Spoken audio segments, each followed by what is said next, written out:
പത്രോസ് എഴുതിയ രണ്ടാം ലേഖനം, അധ്യായം 1. യേശുക്രിസ്തുവിന്റെ ദാസനും അപ്പോസ്തലനുമായ ശിമോൻ പത്രോസ്, നമ്മുടെ ദൈവത്തിന്റെയും രക്ഷിതാവായ യേശുക്രിസ്തുവിന്റെയും നീതിയാൽ ഞങ്ങൾക്ക് ലഭിച്ചതുപോലെ അതേ വിലയേറിയ വിശ്വാസം ലഭിച്ചവർക്ക് എഴുതുന്നത്. ദൈവത്തിന്റെയും നമ്മുടെ കർത്താവായ യേശുവിന്റെയും പരിജ്ഞാനത്തിൽ നിങ്ങൾക്ക് കൃപയും സമാധാനവും വർദ്ധിക്കുമാറാകട്ടെ. തന്റെ മഹത്വത്താലും വീര്യത്താലും നമ്മെ വിളിച്ചവന്റെ പരിജ്ഞാനത്താൽ അവന്റെ ദിവ്യശക്തി ജീവനും ഭക്തിക്കും വേണ്ടിയതൊക്കെയും നമുക്ക് ദാനം ചെയ്തിരിക്കുന്നുവല്ലോ. അവയാൽ അവൻ നമുക്ക് വിലയേറിയതും അതിമഹത്വമായ വാഗ്ദത്തങ്ങളും നൽകിയിരിക്കുന്നു. ഇവയാൽ നിങ്ങൾ ലോകത്തിൽ മോഹത്താലുള്ള നാശം വിട്ടൊഴിഞ്ഞിട്ട് ദിവ്യ സ്വഭാവത്തിന് കൂട്ടാളികളായി തീരുവാനിടവരുന്നു.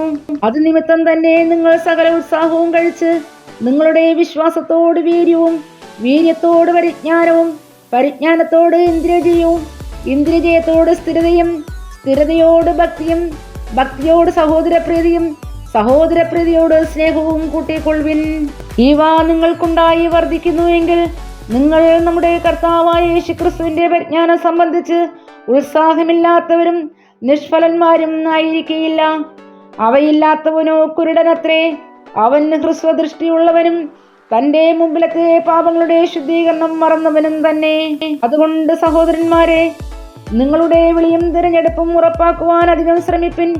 ഇങ്ങനെ ചെയ്താൽ നിങ്ങൾ ഒരു നാളിടറിപ്പോകാതെ നമ്മുടെ കർത്താവും രക്ഷിതാവുമായ യേശുക്രിസ്തുവിന്റെ നിത്യരാജ്യത്തിലേക്കുള്ള പ്രവേശനം ധാരാളമായി പ്രാപിക്കും. അതുകൊണ്ട് നിങ്ങൾ അറിഞ്ഞവരും ലഭിച്ച സത്യത്തിൽ ഉറച്ചു നിൽക്കുന്നവരും വരികിലും ഇത് നിങ്ങളെ എപ്പോഴും ഓർപ്പിപ്പാൻ ഞാൻ ഒരുങ്ങിയിരിക്കും. നമ്മുടെ കർത്താവായ യേശുക്രിസ്തു എനിക്ക് അറിയുന്നത് പോലെ എൻ്റെ കൂടാരം പൊളിഞ്ഞു പോകുവാൻ എടുത്തിരിക്കുന്നു എന്ന് അറിഞ്ഞിരിക്കയാൽ ഞാൻ ഈ കൂടാരത്തിൽ ഇരിക്കുന്നിടത്തോളം നിങ്ങളെ ഓർപ്പിച്ചു നടത്തുക യുക്തമെന്ന് വിചാരിക്കുന്നു.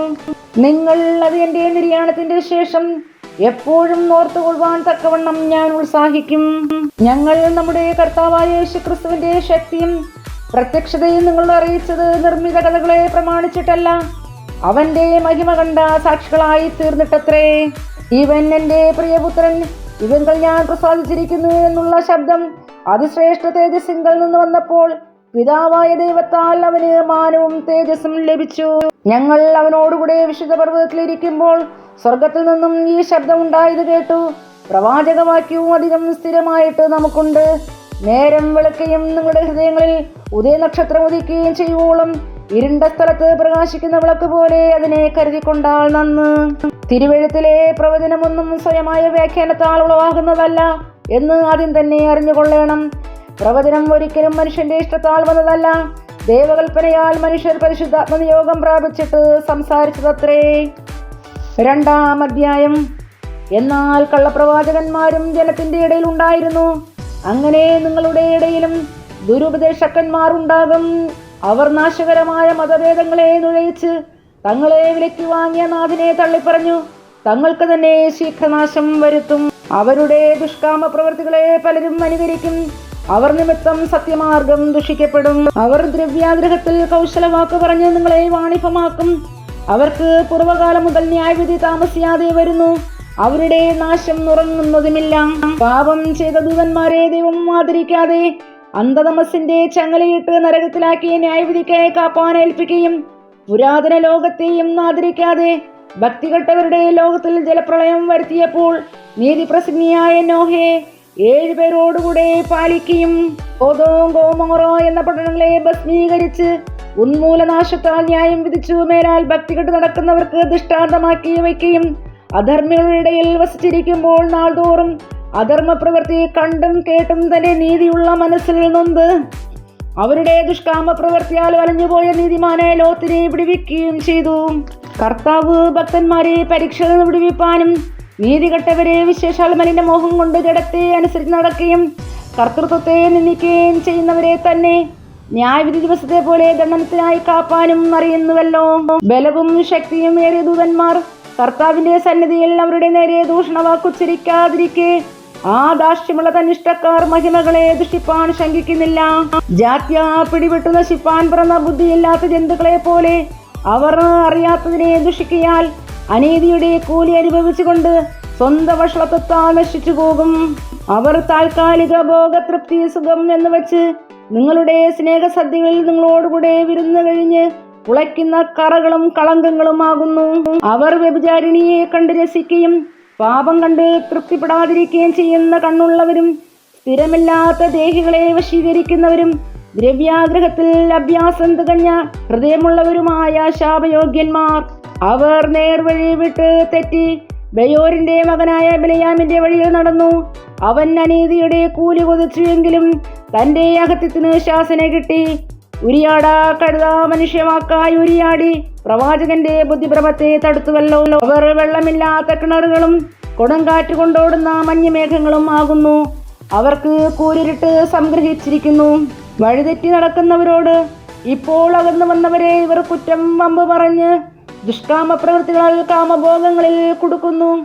തങ്ങൾ തന്നെ നാശത്തിന്റെ അടിമകളായിരിക്കെ മറ്റവർക്കും സ്വാതന്ത്ര്യത്തെ വാഗ്ദത്തം ചെയ്യുന്നു.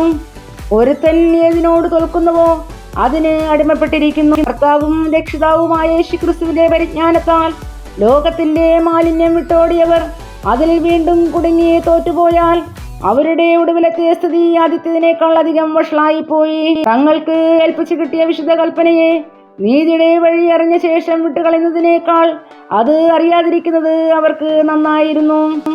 സ്വന്തം ഛർദിക്ക് തിരിഞ്ഞ നായെന്നും കുളിച്ചിട്ട് ചെളിയിൽ ഉരുളുവാൻ തിരിഞ്ഞ പന്നിയെന്നും ഉള്ള സത്യമായ പഴഞ്ചൊല്ല് പോലെ അവർക്ക് സംഭവിച്ചു. അധ്യായം 3.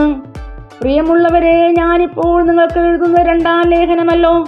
വിശുദ്ധ പ്രവാചകന്മാർ മുൻ പറഞ്ഞ വചനങ്ങളും നിങ്ങളുടെ അപ്പോസ്തലന്മാർ മുഖാന്തരം കർത്താവും രക്ഷിതാവുമായി വന്ന കൽപ്പനയും ഓർത്തുകൊള്ളണമെന്ന് ഈ ലേഖനം 2-നാലും ഞാൻ നിങ്ങളെ ഓർമ്മപ്പെടുത്തി നിങ്ങളുടെ പരമാർത്ഥ മനസ്സ് ഉണർത്തുന്നു. അവന്റെ പ്രത്യക്ഷതയുടെ വാഗ്ദത്തം എവിടെ? പിതാക്കന്മാർ നിദ്ര കൊണ്ട ശേഷം സകലവും സൃഷ്ടിയുടെ ആരംഭത്തിരുന്നതുപോലെ തന്നെ ഇരിക്കുന്നു എന്ന് പറഞ്ഞ് സ്വന്തം മോഹങ്ങളെ അനുസരിച്ച് നടന്ന പരിഹാസികൾ പരിഹാസത്തോടെ അന്ത്യകാലത്ത് വരുമെന്ന് വിശേഷാൽ അറിഞ്ഞുകൊള്ളുവിൻ. ആകാശവും വെള്ളത്തിൽ നിന്നും വെള്ളത്താലും ഉളവായ ഭൂമിയും പണ്ട് ദൈവത്തിന്റെ വചനത്താൽ ഉണ്ടായി എന്നും അതിനാൽ അന്നുള്ള ലോകം ജലപ്രളയത്തിൽ മുങ്ങി നശിച്ചു എന്നും ഇപ്പോഴത്തെ ആകാശവും ഭൂമിയും അതേ വചനത്താൽ തീക്കായി സൂക്ഷിച്ചും ന്യായവിധിയും ഭക്തികെട്ട മനുഷ്യരുടെ നാശവും സംഭവിപ്പാനുള്ള ദിവസത്തേക്ക് കാത്തിരിക്കുന്നു എന്നും അവർ മനസ്സോടെ മറന്നു കളയുന്നു. എന്നാൽ പ്രിയമുള്ളവരെ, കർത്താവിന് ഒരു ദിവസം 1000 സംവത്സരം പോലെയും 1000 സംവത്സരം ഒരു ദിവസം പോലെയും ഇരിക്കുന്നു എന്നീ കാര്യം നിങ്ങൾ മറക്കരുത്. താമസം എന്ന് വിചാരിക്കുന്നത് പോലെ കർത്താവ് തന്റെ വാഗ്ദത്തം നിവർത്തിപ്പാൻ താമസിക്കുന്നില്ല. ആരും നശിച്ചു പോകാതെ എല്ലാവരും മനസ്സന്തരപ്പെടുവാൻ അവൻ നിശ്ചയിച്ച് നിങ്ങളോട് ദീർഘക്ഷമ കാണിക്കുന്നതേ ഉള്ളൂ. കർത്താവിന്റെ ദിവസമോ കളനെ പോലെ വരും. അന്ന് ആകാശം കൊടുമുഴക്കത്തോടെ ഒഴിഞ്ഞു പോകും. മൂലപദാർത്ഥങ്ങൾ കത്തിയഴുകയും ഭൂമിയും അതിലുള്ള പണികളും വെന്തുപോകുകയും ചെയ്യും. ഇങ്ങനെ ഇവയൊക്കെയും അഴിവാനുള്ളതായിരിക്കിയാൽ ആകാശം ചുട്ടഴിവാനും മൂലപദാർത്ഥങ്ങൾ വെന്തുരുകുവാനുമുള്ള ദൈവദിവസത്തിന്റെ വരവ് കാത്തിരുന്നും ബന്ധപ്പെടുത്തിയും കൊണ്ട് നിങ്ങൾ എത്ര വിശുദ്ധ ജീവനവും ഭക്തിയും ഉള്ളവർ ആയിരിക്കണം. എന്നാൽ നാം അവന്റെ വാഗ്ദത്ത പ്രകാരം നീതി വസിക്കുന്ന പുതിയ ആകാശത്തിനും പുതിയ ഭൂമിക്കുമായിട്ട് കാത്തിരിക്കുന്നു. അതുകൊണ്ട് പ്രിയമുള്ളവരെ, നിങ്ങൾ ഇവയ്ക്കായി കാത്തിരിക്കിയാൽ അവൻ നിങ്ങളെ കറയും കളങ്കവും ഇല്ലാത്തവരായി സമാധാനത്തോടെ കാണുവാൻ ഉത്സാഹിച്ചുകൊണ്ട് നമ്മുടെ കർത്താവിന്റെ ദീർഘക്ഷമയെ രക്ഷ എന്ന് വിചാരിപ്പിൻ. അങ്ങനെ തന്നെ നമ്മുടെ പ്രിയ സഹോദരനായ പൗലോസും തനിക്ക് ലഭിച്ച ജ്ഞാനത്തിന് തക്കവണ്ണം നിങ്ങൾക്കും ഇതിനെക്കുറിച്ച് സംസാരിക്കുന്ന സകല ലേഖനങ്ങളിലും എഴുതിയിട്ടുണ്ടല്ലോ. അവയിൽ ഗ്രഹിപ്പാൻ പ്രയാസമുള്ളത് ചിലതുണ്ട്. അറിവില്ലാത്തവരും അസ്ഥിരന്മാരുമായവർ ശേഷം തിരുവെഴുത്തുകളെ പോലെ അതും തങ്ങളുടെ നാശത്തിനായി കോട്ടിക്കളയുന്നു. എന്നാൽ പ്രിയമുള്ളവരെ, നിങ്ങൾ മുമ്പ് കൂട്ടി അറിഞ്ഞിരിക്കൊണ്ട് അധർമ്മികളുടെ വഞ്ചനയിൽ കുടുങ്ങി സ്വന്തം സ്ഥിരത വിട്ടു വീണു പോകാതിരിപ്പാൻ സൂക്ഷിച്ചുകൊള്ളുവിൻ. കൃപയിലും നമ്മുടെ കർത്താവും രക്ഷിതാവുമായ യേശുക്രിസ്തുവിന്റെ പരിജ്ഞാനത്തിലും വളരുവിൻ. അവനെ ഇപ്പോഴും എന്നേക്കും മഹത്വം.